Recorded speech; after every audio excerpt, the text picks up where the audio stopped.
شكرا سيد الرئيس. السيدة والسادة أعضاء اللجنة الموقرة، جد سعيد بلقائي معكم هذا الصباح، وكنشكر السيد الرئيس على هذه الدعوة. وبغيت نأكد في البداية أن فوقاش ما اللجنة ولا البرلمان طلب من الحكومة باش ولا سيما الوزارة باش تعقد هذا اللقاء، نستجيب لكل الدعوات. السيد الرئيس يوم الأحد اتصل بنا وطلب منا باش نعقدوا لقاء، واستجبنا فورا وقلنا بأن يوم الأربعاء. السيد الرئيس كان باغي يعقد الاجتماع يوم الجمعة، قلت له لا، يوم الأربعاء مباشرة. كان يمكننا نعقدوه يوم أمس أو يوم الاثنين، ولكن كان عندنا واحد نشاط حكومي مدة يومين. هذا ماشي قضية هاتف ولا ماشي هاتف، هذه مراسلة رسمية بين البرلمان والحكومة. حتى الآن ما توصلت بتا شي طلب خلال شهر يوليوز. كنت وصلت بشهر يوليوز شي طلب لقاء، كنت غنكون. أنا كنهضر مع السيد الرئيس، لا سمحتي السيد النائب، انا هذا الكلام لا سمحتي السيد النائب، ما عطيتكش الكلمه. دابا الكلمه السيد الوزير، الكلمه السيد الوزير. ملي غيسالي العرض ديال السيد الوزير غادي نعقب على هذا الكلام اللي قال السيد الوزير. تفضل السيد الوزير. قلت نحن دائما مستعدين للتفاعل والعمل الجدي مع اللجنة الموقرة. في البداية بغيت أيضا نذكر بأننا أمام وضع استثنائي. بلادنا على غرار بلدان العالم كتعيش واحد الوضعية عصيبة، وضعية استثنائية ديال هذه الوضعية الوبائية اللي اليوم حتى شي واحد ما عنده واحد النظرة مدققة في تطور هذه الوضعية الوبائية. لهذا كيطلب منا كاملين مواجهة هذه الوضعية اللي كنعيشوا بواحد الطرق ماشي ونتجاوزوا الطرق التقليدية. اليوم سوف نتطرق للدخول المدرسي والجامعي والمهني، ويمكن لي يقول لكم بأن هذا ماشي دخول عادي، لأنه وضعية استثنائية، وضعية وبائية. شكون اللي مطمئن بهذا الشيء اللي كيجري لنا يوميا؟ حتى شي واحد. لهذا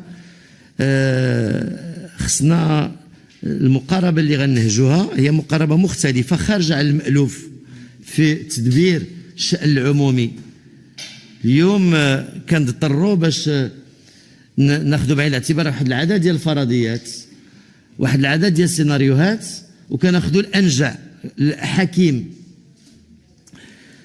بغيت أيضا نأكد على واحد الأمر، هو مسؤولية الدولة، مسؤولية الحكومة، مسؤولية الوزارة في طمأنة الأسر، في الاستفادة من خدمة التدريس، من أيضا صحة المواطنات والمواطنين، الأساتذة، الإداريين والتلاميذ. هذه من المسؤولية ديالنا باش ما تم تقديمه غادي يكون إن شاء الله في ظروف آمنة. ولهذا كان لنا تقديم واحد الصيغة من الصياغ التربوية اللي اشتغلنا عليها منذ شهر يوليوز. بداية شهر يوليوز مباشرة بعد البكالوريا بدينا كنشتغلوا على هذه السيناريوهات حسب الوضعية الوبائية وتطور الوضعية الوبائية. وقلنا بأن لو كانت الوضعية الوبائية عادية غيكون دخول مدرسي عادي، لكن وضعية وبائية جد مقلقة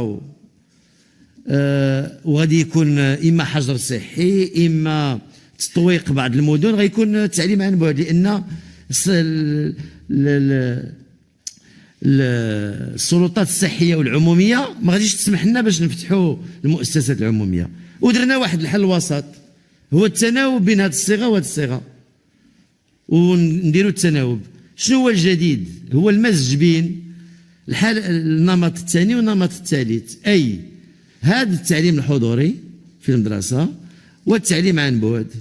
لأن اليوم عندنا مناطق في الدار البيضاء، في مراكش وبني ملال، اللي أحياء مطوقة، دونك المدارس ما غيفتحوش. واش ما غاديش نديروا الدخول المدرسي؟ أبدا أبدا. أؤكد على هذا، راه التوقف الدراسي ديال التلاميذ راه الاثر السلبي ديالو راه اكثر من الجائحه في حد ذاتها. وهادشي ماشي انا اللي كنقول بوحدي، الدراسات الدوليه كامله، اليونسكو، الامم المتحده، توقف غير شهرين ديال الصيف 30% ديال التحصيل الدراسي كتنقص، ما بالك توقف اكثر. لهذا القرار الاول هو خصنا نديروا دخول مدرسي جامعي مهني فوقته، ولكن دخول كياخذ بعين الاعتبار هذه الوضعيه الوبائيه، وكنشركوا الاسر في اتخاذ القرار، وهذا هو اللي جميل في الامر. هذا ماشي التخلي من المسؤوليه ابدا.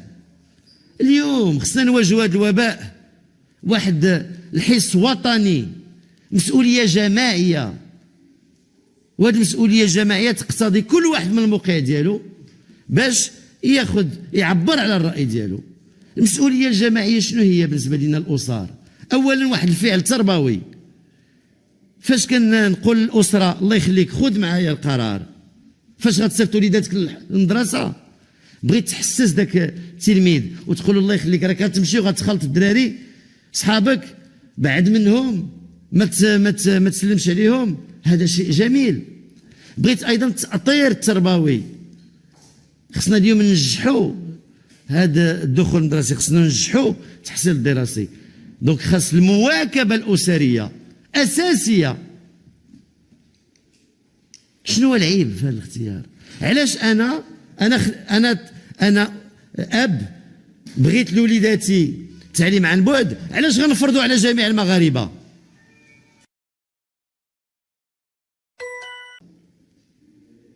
وهذا هو الاهم. وكنقول بان المسؤوليه على عاتق الوزاره لاستضافه هذا التلميذ في ظروف امنه، ما يمكن لي يصادفوا الا اذا تم توفير الظروف الامنه، التدابير الاحترازيه والوقائيه في الفضاء المدرسي، وهذا هو الاساس. واليوم الحمد لله اشتغلنا منذ شهر يوليوز على بروتوكول صحي صارم في جميع الامور، وانتم عشتوا معنا كيفاش تم تنظيم امتحان البكالوريا. 440 ألف تلميذ الحمد لله، بفضل الانخراط ديال الاسر، بفضل الانخراط ديال الاطر التربويه والاداريه، استطعنا باش ننجحوا هذا الاستحقاق اللي كلشي كان كيتهضروا.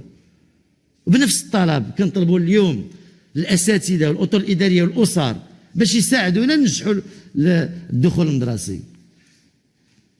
هذا الدخول ديالنا كاملين، هذا شأن الدخول المدرسي، القضيه التربويه شأن الجميع،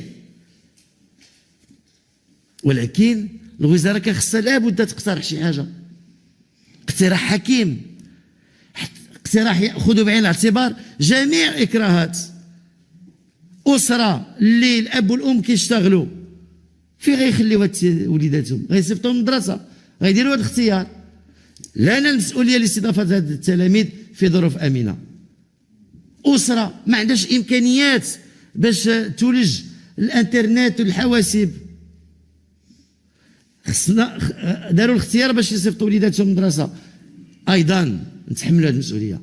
هذا الاقتراح، هذه الصيغه التربويه تاخذ بعين الاعتبار ايضا الوضعيه الوبائيه على المستوى الوطني في جميع الاقاليم والجهات. منطقه خاليه من انتشار الفيروس يمكن لها تعتمد الحضوري 100%، لا اختاروها الاسر. شنو المشكل؟ حنا عندنا الامكانيه ديال التكييف حسب الوضعيه في كل المناطق، والحمد لله مدراء الاقليميين والاكاديميات والمدراء المؤسسات مجندين لهذا، اكثر من هذا. ولكن باش نجي اليوم ونقول نأجل فوقاش شهر، شهرين، 6 شهور، عام، ويلي تأجيل سهل التأجيل، ولكن واش كتوزنوا الاثار السلبي اللي غادي يكون على التلاميذ؟ وهذا التأجيل، هاد التلاميذ فين غيبقاو؟ واش غيبقاو في المنازل ديالهم؟ واش ما غيخرجوش للزنقه؟ واش غادي يكونوا محميين من انتشار الفيروس؟ واش عارفين حنا الفيروس غيوقف من دابا شهر او شهرين ولا لا؟ واش عارفين واش القضيه غتأزم ام لا؟ الصياغه التربويه التي تم تقديمها تأخذ بعين الاعتبار التطور الوبائي. الله يحفظ ولا مشينا للتأزم ذاك الساعة التعليم عن بعد هو اللي في يدينا للجميع، ولكن لا تحسنت الوضعية غيكون الاستضافة في المدارس أكثر وأكثر.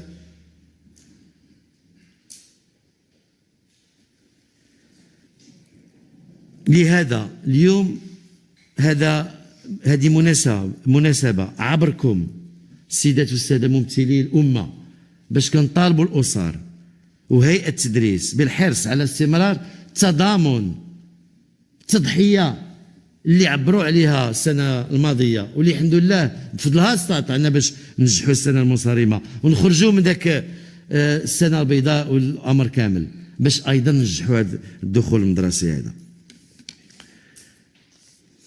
قلت القرار التعليمي في ظل جائحة كوفيد لم يعد قرارا بيداغوجيا محضا أبدا. هذا واحد القرار لتدبير أزمة. نحن في أزمة، ماشي نحن في وضعية عادية. لهذا ما اتخذوناش لما درناش ذاك التصور البيداغوجي كيفاش كان خصو يدار 100%، لأن احنا كنتكيفوا مع الوضع.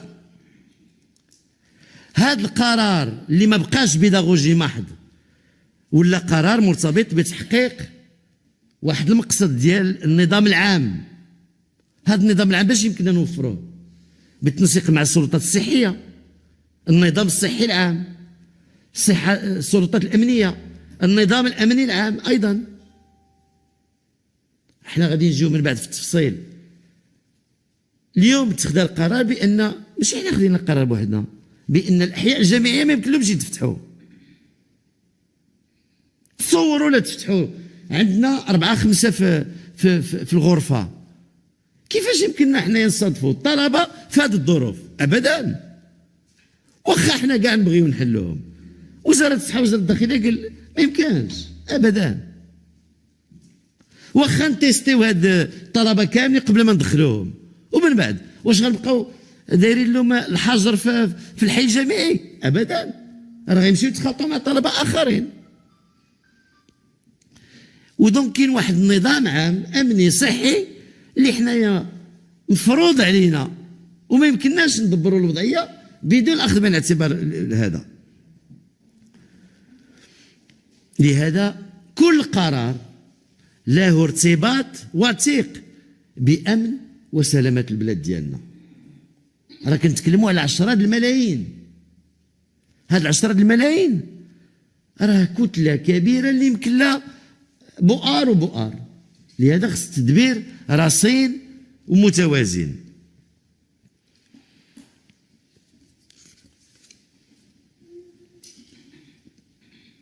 مبدأ تكافؤ الفرص في النمط التربوي اللي تم الاقتراح ديالو خديناه بالاعتبار، كنضمنوا مبدأ تكافؤ الفرص، لأن الاختيار ديال الأسرة حسب الإكراه اللي عندها غادي يمكننا نوفروا لها التعليم التي تريد. بقى الأمر كيف سيتم تقويم الكفايات والمكتسبات الدراسية على الحضور والبعد، واش نفس الشيء؟ احنا الحمد لله هذا أمر بيداغوجي محض اللي الأساتذة والمفتشين مدير المؤسسات كيشتغلوا على هذه الأمور كاملة. احنا نقولوا عاد غنقولوا بسم الله، عندنا الحمد لله الأسدس كامل باش نفكروا هذا الأمر وكيفاش يمكننا. السيناريو الأول هي هادو اللي كيستافدوا بالتعليم عن بعد باش يمكن ما يبقاش التفاوتات، يمكن نقترحوا اليوم يديروا واحد تقويم حضوري بالتفويج.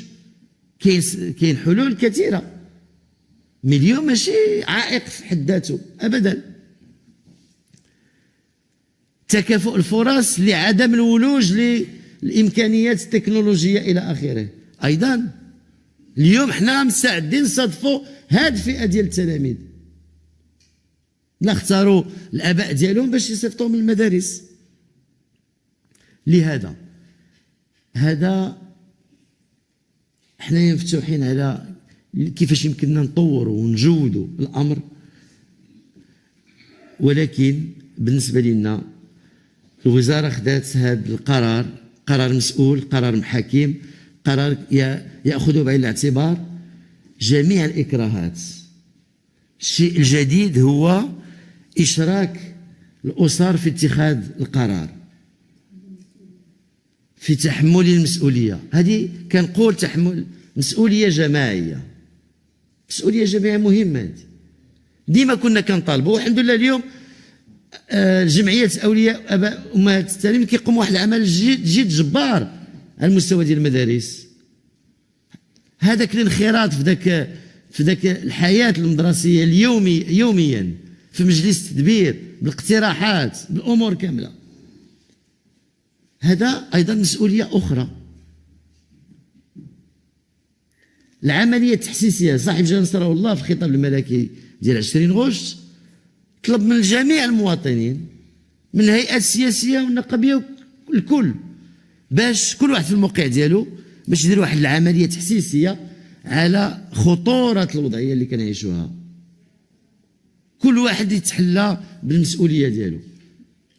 طلبنا من الأسر باش أيضا يقوموا واحد العملية تحسيسية على المستوى ديال التلاميذ ديالهم، ديال وليداتهم، وأيضا ياخذوا معنا هذه المسؤولية باش ندبروا هذا الدخول المدرسي وننجحوه.